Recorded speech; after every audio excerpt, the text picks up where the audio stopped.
Economistas avaliam que com a queda do preço do gás, os brasileiros devem sentir um alívio no bolso já nas próximas semanas. Quem tem mais informações para a gente é o Rodrigo Viga. Viga, bem-vindo, boa noite. Quais as projeções sobre esse momento da economia? Tudo bem, Lívia? Boa noite para você, boa noite para o Daniel, para o nosso ouvinte, espectador e internauta da Jovem Pan. A taxa de inflação no país, ela vem operando no território negativo nos últimos 2 meses divulgados pelo IBGE. Julho e agosto, inclusive em julho, foi a menor taxa de toda a série histórica, iniciada lá atrás, na década de 80 do século passado. Podemos até ter uma nova deflação agora no mês de setembro, diante de todo esse cenário envolvendo combustíveis. Só que tinha um detalhe que estava chamando bastante atenção, para muitos passando até sem ser percebido. Que detalhe é esse, Lívia? Que a inflação vinha caindo e vinha sendo sentida principalmente para os brasileiros de classe média, de classe mais alta, porque ela foi alavancada, ela foi puxada basicamente por combustíveis. Agora, o que se espera é uma segunda onda desse movimento de desaceleração e de queda inflacionária. Por quê? Porque os alimentos já estão num patamar bem mais comportado e também o GLP, que tem um peso enorme, gigantesco no bolso, no orçamento dos brasileiros. Os brasileiros mais pobres, mais carentes, gastam muito mais com o GLP e também com a alimentação do que aqueles mais afortunados, mais abastados. Para que você tenha uma ideia, viu, Lívia, no INPC, que é uma inflação para as famílias com até 8 salários mínimos mensais de rendimento, o peso do gás de botijão é de 2%. É o 10º item mais pesado numa cesta de quase 400 itens. Quando você olha para o IPCA, que é uma abertura mais ampla, para aqueles que têm até 40 salários mínimos de renda mensal, o peso é um pouco menor, passa a ser o 18º item mais pesado, mais importante. Mas é um item extremamente relevante, as pessoas gastando menos com alimentos e gastando menos também com GLP, vão ter mais recursos disponíveis para gastar com outros bens e também com outros serviços. E vem mais por aí, viu, Lívia? Porque eu diria que a estrada está pavimentada, as portas estão escancaradas para novas quedas nos preços dos combustíveis. E por quê? Porque essa semana o barril de petróleo do tipo Brent, que é utilizado como referência para a política de paridade de preços da Petrobras, caiu 6%. Nesta sexta-feira, por exemplo, o Brent caiu 4,76%, fechando a $86,15. Não ficava abaixo de $90 há muito tempo. E o barril dos Estados Unidos, que é uma referência paralela, fechou em $78,74, queda de 5,69%. Estamos assistindo uma guerra entre russos e ucranianos que gera uma certa instabilidade, uma certa incerteza, mas de acordo com o diretor do Centro Brasileiro de Infraestrutura, Adriano Pires, há algo que está sendo mais relevante, mais preponderante no momento: a perspectiva de recessão ou de crescimento baixo da economia do hemisfério norte, agora no segundo semestre. Vamos ouvi-lo aqui na Jovem Pan. Está prevalecendo a perspectiva de recessão devido ao aumento de juros e isso leva o barril a cair. No Brasil, a Petrobras ontem anunciou uma nova queda no preço do GLP, do botijão de gás.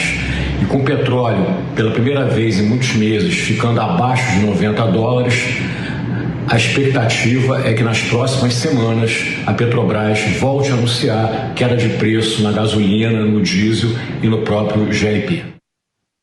Então, como eu sempre digo, viu, Lívia, você está sempre aí com o seu tablet, com o seu computador, com o seu papelzinho, pode anotar que na semana que vem, muito provavelmente, se esse cenário permanecer, teremos novo corte nos preços dos combustíveis, enquanto que o hemisfério norte, países ricos, falam em juros altos, prevêem recessão. A perspectiva aqui no Brasil, os juros pararam de subir na última reunião do Copom da última quarta-feira e falamos também numa perspectiva de PIB para esse ano de 2022, de crescimento na ordem de 3%, Lívia. Tomei nota de todas as promessas que você fez em nome do governo, aliás, em nome da Petrobras, viu? E eu vou te cobrar, tá, Viga? Obrigada, viu, pelas informações. Vamos então a mais um giro de opinião aqui no Jornal Jovem Pan, começando com você, Zé Maria Trindade. O Viga trouxe uma boa notícia pra gente, que essas deflações que têm sido registradas nos últimos meses podem começar a ser sentidas pelo consumidor já nas próximas semanas, e trouxe essa perspectiva de que poderemos ter novas reduções nos valores aí dos combustíveis e do gás também, que foram os principais responsáveis por essas deflações que nós registramos. Pois é, Lívia, o Viga tem razão. Há tempos atrás eu disse aqui na Jovem Pan que aquele início de queda de preços dos combustíveis era sustentável, e era, porque há uma regência geral do mercado. A oferta e procura é uma lei que não pode ser revogada. Existem algumas leis no mundo que fogem até da decisão de tiranos, como, por exemplo, a lei da gravidade. Ninguém pode revogar a lei da gravidade, a lei da inércia, por exemplo, ninguém pode revogar. E na economia existe a lei da oferta e procura, que ninguém pode, não adianta. Se você represa, isso vai crescendo e uma hora tem que explodir. É por isso que os congelamentos não dão certo. Esta redução gradual dos combustíveis aqui no Brasil atendeu a essa lei da economia, de oferta e procura.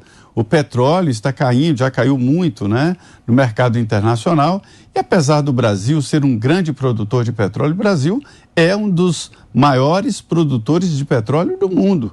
E sofre ali um gargalo na área de refino, por incompetências anteriores de não apostar em refinarias, e isso acabou provocando a necessidade de importar gasolina e o diesel, né? Mas nesse momento, essa tendência internacional do preço do barril ficar estabilizado e até de queda é o que justifica, né? Não tem outro caminho para a Petrobras de descer os preços. Há quem diga que a Petrobras tem que ser regulamentada para não dar tanto lucro, senão não precisaria ser estatal, se é ela ainda uma estatal.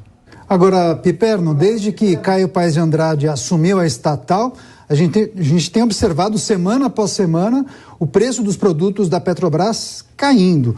Claro que os fatores externos parecem que foram determinantes, mas você entende que teve o dedo dele nessa gestão para que esse cenário fosse possível? Veja bem, Daniel, é muito difícil a gente afirmar que ele foi decisivo para que isso tivesse ocorrido. Há um conjunto de fatores, inclusive o corte do ICMS. E aí você pode somar uma série de coisas. Por exemplo, o Viga falou da queda do preço do barril, Brent, né? A cotação mundial do petróleo, que chegou a 130 o barril, ou perto disso, agora está pouco acima de 85. Há também o fator da desaceleração da economia da China, que era, né, a economia que mais enfim, a economia que mais cresce no mundo entre as grandes nações. A China desacelerou. Com isso, então, a demanda cai. Há um princípio de recessão nos Estados Unidos. Isso é um outro fator para que o petróleo tenha uma curva de baixa. E a gente não pode esquecer o seguinte: a partir da descoberta do pré-sal, o Brasil passou a ser, enfim, o Brasil se tornou um grande produtor a ponto de hoje o Brasil ser um dos 10 maiores produtores mundiais. Ora, se o Brasil é um dos 10 maiores produtores mundiais, se a Petrobras já pagou royalties aí de mais de 60 bilhões de reais só no primeiro semestre, se no segundo trimestre ela foi a empresa que mais pagou royalties no mundo, é sinal que tinha margem para cortar um pouquinho.